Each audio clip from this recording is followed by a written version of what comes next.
Good morning, everyone. So may I request everyone to please stand for our prayer to be led by Miss Aplaza. So let's bow down our heads to our Son and most holy presence of God. Together we say in the name of the Father, and the Son, and the Holy Spirit. Amen. Father in heaven, may be your name, your kingdom come, your will be done on earth as it is in heaven. Give us this day our daily bread, and forgive us our sins, as we forgive those who sin against us. Do not bring us to the test, but deliver us from evil. Amen. Hail Mary, full of grace, the Lord is with you. Blessed are you amongst women, and blessed is the fruit of thy womb, Jesus. Holy Mary, Mother of God, pray for us sinners now and at our death. Amen. Glory be to the Father, and to the Son, and to the Holy Spirit. As it was in the beginning, is now, and ever shall be, world without end. Amen. O Sacred Heart of Jesus, Have mercy on us. In the name of the Father, and the Son, and the Holy Spirit. Amen. Okay, so before you take your seat, kindly pick up the pieces of garbage under your chairs and settle down. Yes. Okay, settle down. Who among the class can recall the previous topic? Anyone from this side? This side? Okay, Mayor. So last time we talked about the differentiated instructions and how it is important for us as teachers as well as students. Okay, thank you. So before we start our lesson, let's have first our preliminary activity called the jumbled letters. So all you have to do is guess the jumbled letters. So first question. The way information or ideas are communicated to an audience. Preparation. Presentation. So next, the level of interest and motivation a learner has in the learning process. Engagement. Next, how a learner demonstrates their understanding or knowledge. Benefits. Next, the extent to which a learning environment and materials are usable for all the learners, regardless of their abilities or disabilities. Accessibility. Next, how a learner demonstrates their understanding or knowledge. Expression. So, based on our preliminary activity, what do you think our topic for today? Yes, Sumel. So, our topic for today is universal learning design. Yes, our topic. So our topic for today is all about Universal Design for Learning or UDL.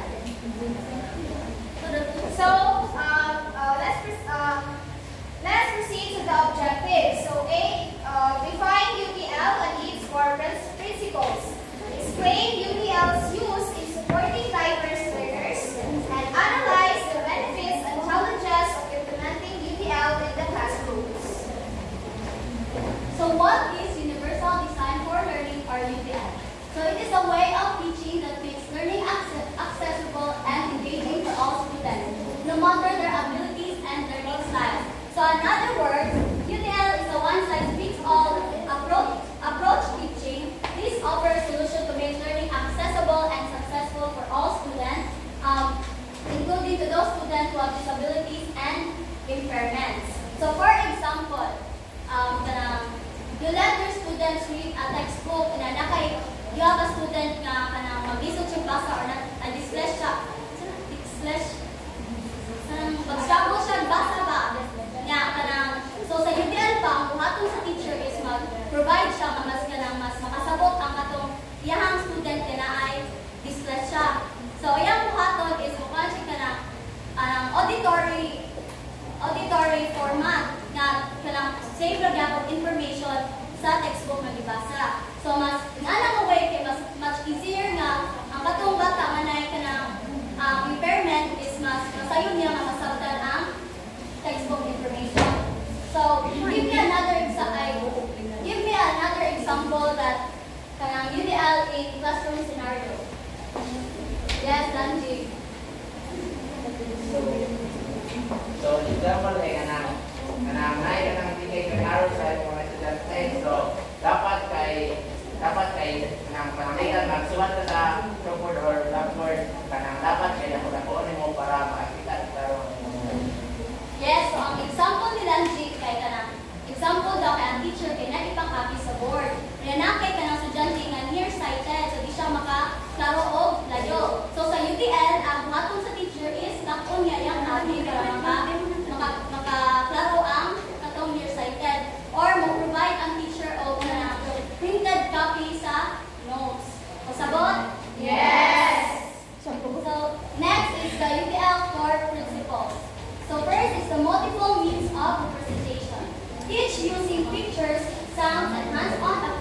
everyone learns.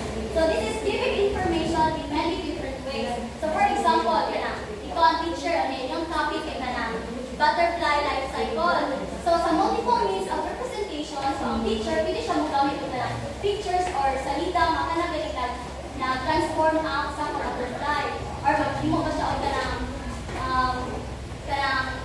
story nga nag-transform ang butterfly parang katuuban kaya mas makasabot sila nga yung sa pag-represent ang story sa life cycle sa butterfly. So next is the multiple means of action and expression. So giving students different ways to show what they've learned, like writing, drawing, or creating projects. So this makes letting the students show what they've learned in different ways regarding of their learning style. So kaning multiple means of action and expression is the unsa pag-express sa student ang iyang may bawaan. Like for example, ang katong student i-express nila like drawing nila ang kanang transformation sa usang butterfly or ang kuban kay kanang ilang mag-project karon sila ang basta kanang i-hands-on nila ang ilang pagsabot sa nila pag-express or represent. Next is the multiple means of engagement. So making learning interesting and motivating by offering choices, connecting to real-life experiences, and encouraging collaboration. So, kani-dire kay ang student kay mangita kag ways nga yung student nga ma-engage or ma-interested and motivated sa imong topic na butterfly life cycle. So, pwede ka kanang makuha sa imong student kung wala magpauling ka nila ang butterfly or magpakuhan ka nila ang learning nila perspective sa butterfly. So, again, what are the three UTL core principles? Multiple means of representation, multiple means of action and expression, multiple means of engagement. So next, let's move on to implementing UTL in the classroom. Okay, good morning once again. So, let's proceed to the implementing UTL in the classroom. So, there are 5 practical strategies. So, ang una is provide choices. So, please agree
cell. So, ang differentiated instruction ni ay kay ang teacher kay siya way mag-adjust siya, then kanang mag-adjust siya sa iyang teaching, kanang methods or teaching strategies para mag-cater niya kung unsay mga mamit niya, kung unsay needs sa iyang students, kay lahi ba ya ang sa suso sa classroom, na lahi ba ya ang mga kuan. So, nakibaw na ay mga kanang na ay mga disabilities, na dili siya kanang normal, nana. So, dapat iyahang mag-adjust siya sa iyahang mga strategies or nanaino niya iyang mga instructions. Dayon, kanang example ana is kanang providing students with text at different reading levels to match their skills level. Then hatagan sa kanang po example ana kay tagaan sa teacher o kanang kanang activity. Then ang usa anay upan nga dili kasabot, dili ka kuan ba lahi ang dili sila kasabot sa kanang lahi ang ilahang kuan ba mga na oy. Lahi ang ilahang sila makuha sa instruction kay dili sila kay uban dili normal nana. So kanang pwede sila tagaan og lain nga activity sa teacher para sa maas sila yung mahimo nga activity. Nagsabot ra ba? Usa so balik ko na ko usa dito lima ma-find implementing UTL in the classroom. Provide choices, use technology, collaborate with students, provide feedback, differentiated instruction. Okay, thank you. So now next are the benefits of UTL. So one of the benefits is the improved learning outcomes. So Hannah, in your opinion, why is it improved learning outcomes is one of the benefits of UTL?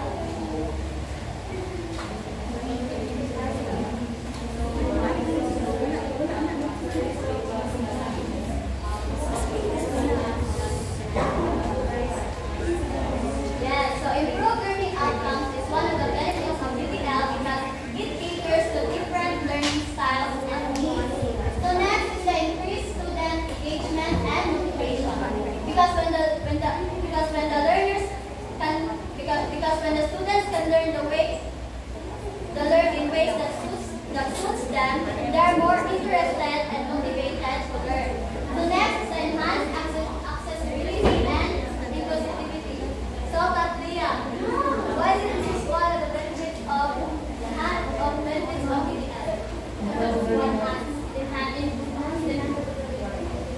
So this is kanang more article shows the benefits of UTL because you need to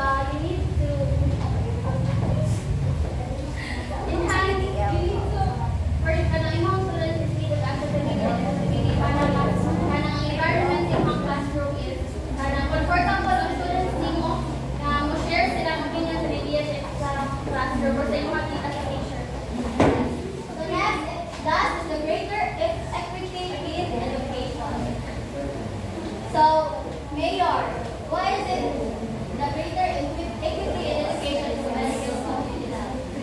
So basically, greater equity is one of the benefits of UTL because in UTL we're able to give the lessons to the students fairly. So there's equity in that.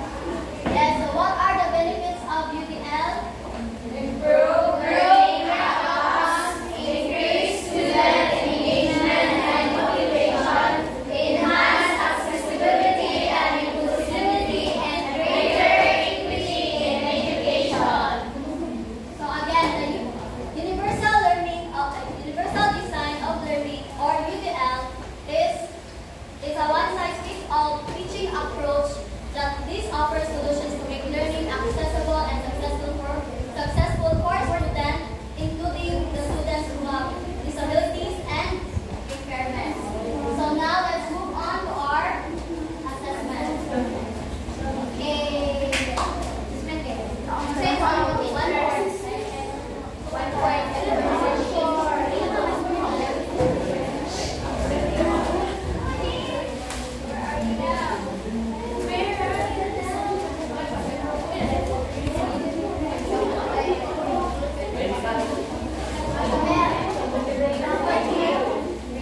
Ako.